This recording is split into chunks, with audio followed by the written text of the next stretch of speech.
आज के इस वीडियो में आपका बहुत बहुत स्वागत है। इस वीडियो में हम लोग क्लास 12th फिजिक्स का लॉन्ग प्रश्न को सॉल्व करेंगे, जो कि आपका बहुत ही इम्पोर्टेंट है, बहुत ही इम्पोर्टेंट है।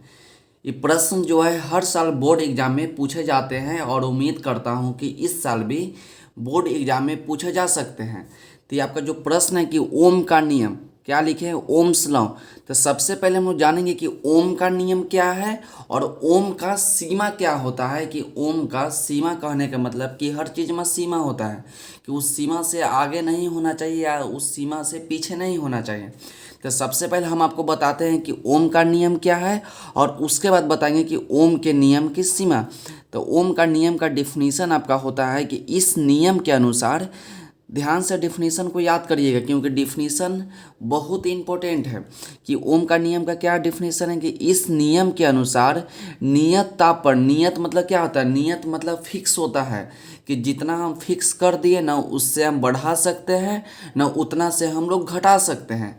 तो क्या बोला कि इस नियम के अनुसार नियत ताप पर किसी चालक का दोनों छोरों का विभवांतर चालक से प्रभावित होने वाला विद्युत धारा के समानुपाती होता है। फिर से एक बार इस डिफिनेशन को पढ़िए कि इस नियम के अनुसार नियत ताप पर किसी चालक का दोनों छोरों का विभवांतर चालक से प्रभावित होने वाला विद्युत धारा के क्या होता है, समानुपाती होता है। तो विभवांतर को कच्ची से इंडिकेट करते हैं, विभवांतर को हम लोग भी से प्रजेंट करते हैं, विभवांतर को हम लोग भी से प्रजेंट करते हैं और बोला कि उसमें प्रभावित होने वाला विद्युत धारा के समानुपाती होता है। तो विद्युत धारा के हम लोग आई से प्रजेंट करते हैं, विद्युत धारा के आई से प्रजेंट करते हैं। तो आपसे क्या बोला है, समानुपाती होता है। तो समानुपाती का संकेत बना दीजिए। तो क्या होगा, विभवांतर जो होता है विद्युत धारा के समानुपाती होता है। अब इसके बाद क्या करेंगे, समानुपाती को हटाएंगे।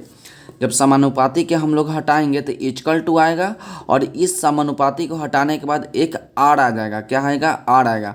तो हम आपको बताएंगे इस आर को हम लोग क्या बोलते हैं। तो इसको हम लिख सकते हैं कि भी इक्वल टू आई आर। क्या लिख सकते हैं, भी इक्वल टू आई आर। अब आपको हम बताते हैं कि यहाँ पर भी क्या है, आई क्या है और आर क्या है। जो आर आपका है, आर आपका प्रतिरोध कहलाएगा। क्या कहलाएगा, प्रतिरोध। तो प्रतिरोध का मात्रक याद कर लीजिए क्योंकि प्रतिरोध का मात्रक ओम होता है। क्या होता है कि प्रतिरोध का मात्रक ओम होता है। तो इसको लिख देते हैं कि प्रतिरोध का मात्रक ओम होता है। तो ओम को हम लोग संकेत इस प्रकार से लिखते हैं कि प्रतिरोध का मात्रक ओम होता है। तो इस आर के बारे में तो जान गए कि आर क्या है, आर क्या है, आर आपका प्रतिरोध है। अब बताते हैं आपका भी क्या है, भी। तो भी जो आपका है कि दोनों छोरों का विभवांतर है। क्यों बोला ना आपका कि दोनों छोरों का विभवांतर चालक में प्रभावित होने वाले विद्युत धारा के समानुपाती होता है। तो भी क्या है, दोनों छोरों का विभवांतर। तो इसको लिख दीजिए कि भी जो आपका है दोनों छोर का विभवांतर। भी आपका है दोनों छोर का विभवांतर। और आई क्या है, और आर आपको, आर को थोड़ा और डिटेल में बताते हैं कि जो आर आपका है, तो पहला नंबर तो याद रखिएगा आर आपका क्या है, आर आपका प्रतिरोध है। और आर एक समानुपाती नियतांक होता है। आर एक समानुपाती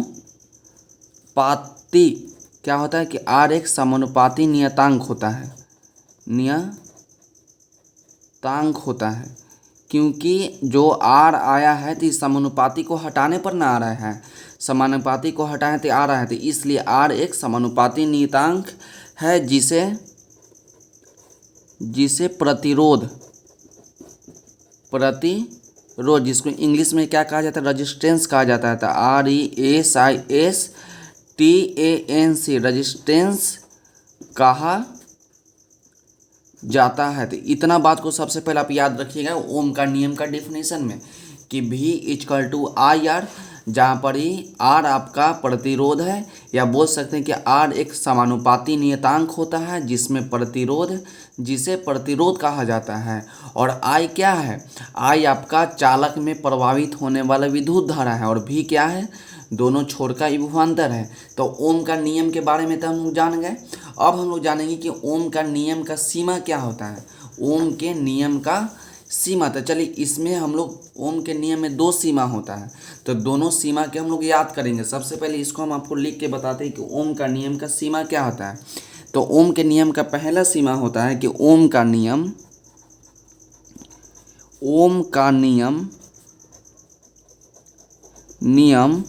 नियतता पर लागू होता है। क्या होता है कि ओम का नियम नियतता पर लागू होता है। ये पहला आपका पॉइंट है ओम के नियम के सीमा। ये पहला पॉइंट है कि ओम का नियम नियत ताप पर लागू होता है। नियत मतलब क्या, जो ताप हम फिक्स कर दिए, जो टेम्परेचर हम फिक्स कर दिए, उस टेम्परेचर को हम न बढ़ाएंगे न उस टेम्परेचर को हम घटाएंगे, यही होता है नियत। तो ओम का नियम नियत ताप पर लागू होता है। और इसका दूसरा पॉइंट जो आपका है कि ओम का नियम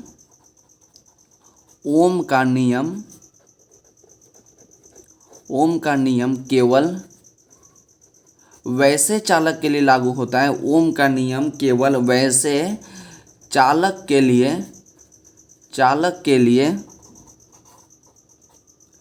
लागू होता है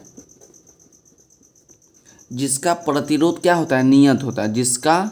इसको लिखते हैं जिसका प्रतिरोध नियत होता